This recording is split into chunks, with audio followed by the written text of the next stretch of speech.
You already know this is Punch Drunk Boxing, aka Mr. Moonshine himself. Again, my condolences goes out to Patrick Day and to his family. Man, on Modern Day Warrior, Modern Day Gladiators. You already know how I feel about these fighters. He's fallen but will never be forgotten. And, you know, it's a tough day for his family, tough day for the sport of boxing. And, of course, there's a lot of people that after a situation like this happened, again, Patrick Day died this week from brain complications after he suffered a TKO, suffered a knockout in his last outing. And of course, after something like this happens, something devastating, or somebody, you know, goes to the hospital and, you know, very severe injuries, a lot of people get humbled. And then a lot of people always question the sport. A lot of people question the business of the sport, why these men do this or women do this and things of that nature. Everybody's humbled, and people, that's when everybody actually starts zooming in on what boxing is, why fighters do this, this is a safe sport, blah blah blah. I want to emphasize, I want to read to y'all what Heather Hardy said about the sport of boxing and why Patrick Day and fighters and certain fighters are in the position, are placed in a position where there is no type of gaining, there's no type of basically saying that they putting these fighters unprotected. And I want to read what she's actually said. This Heather Hardy said in an IG statement, which I believe is probably one of the best statements coming from a fighter when you're talking about the business of boxing and things of that nature. Boxing isn't a sport. Boxing is a business. It's not always the best that rise and the worst that fall, but it's the people who know how to play the game who succeed. The sport of boxing didn't kill Patrick Day. He was highly tuned body, conscious athlete who took good care of himself and paid strong attention to his fitness, nutrition, and training. It wasn't dehydration or the results of that one fight that made the difference, which is a lot of what I'm reading. It's the business of boxing that is responsible for this young man losing his life. Whoa. People are wondering, what can we do to change this? How can we make the sport of boxing safer for his competence? And I think the answer is simple. Change the goddamn business of boxing. B-side fighters are sent into fights with little to no chance of winning, bearing the occasional KO. The B-side fighter usually returns to their dressing room and head hanging low, listening to words of encouragement from promoters. Your stock went up this fight, kid.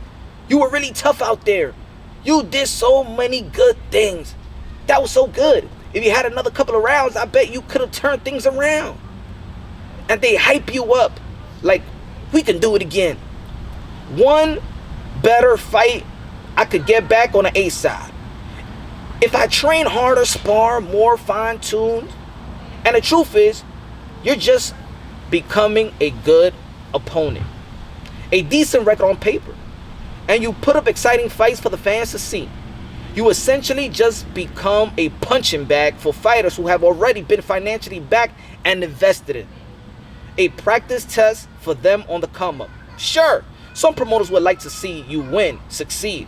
They'll clap for you to hope for you, but they don't expect it. And we are fighters. We are stubborn, naive, and we think, man, I can do this. We believe in hope and comebacks and the possibility of success. Risk over regret. But at what price? At what price? I'm not saying this is how it always happens. You have elite fighters like Claressa and Loma who came out the amateur straight challenging world champions. And that's how it should be. Fight on your level. Always. They do this shit in the MMA. Wow. Wow. This is probably the best statement I've ever heard from a fighter regarding and talking about the sport of boxing and the business of boxing.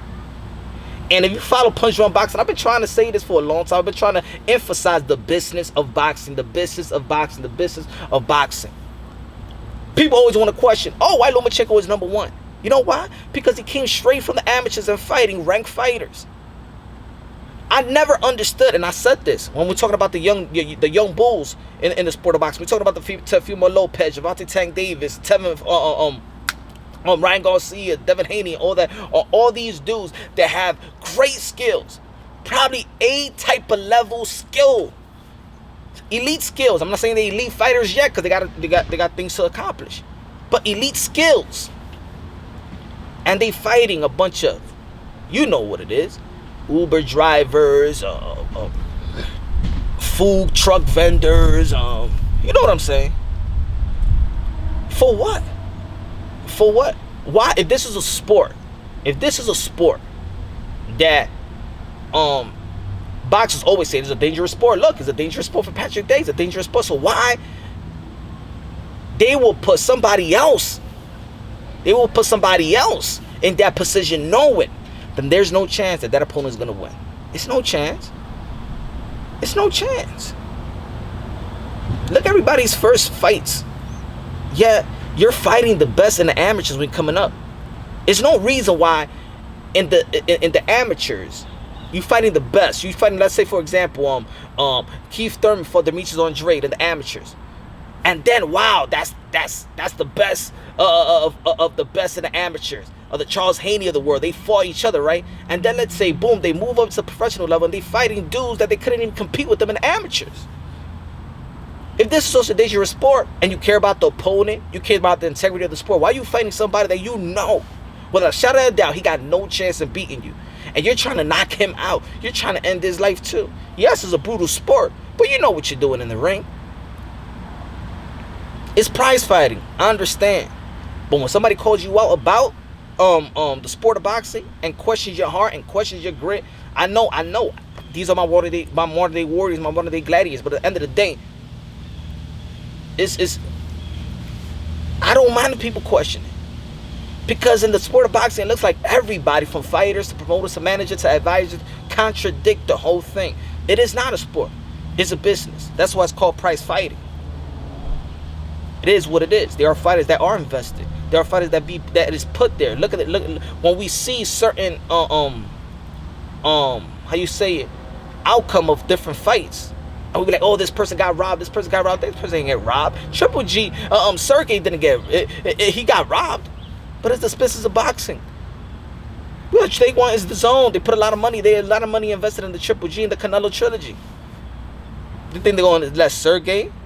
Here's a paycheck, Sergey. Here, thank you very much for your services. But we got money invested in certain things. That's the sport of boxing. It's sad.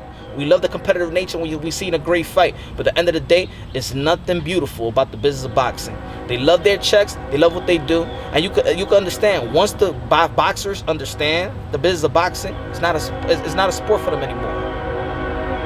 It is what it is. It was a great take from Heather Hardy. Probably one of the best I ever heard. Let me know what you feel about the let me know if you agree with her. Let me know if you disagree with her. Leave it in the comment box. You already know this is Punch Drunk Boxing. On to the next.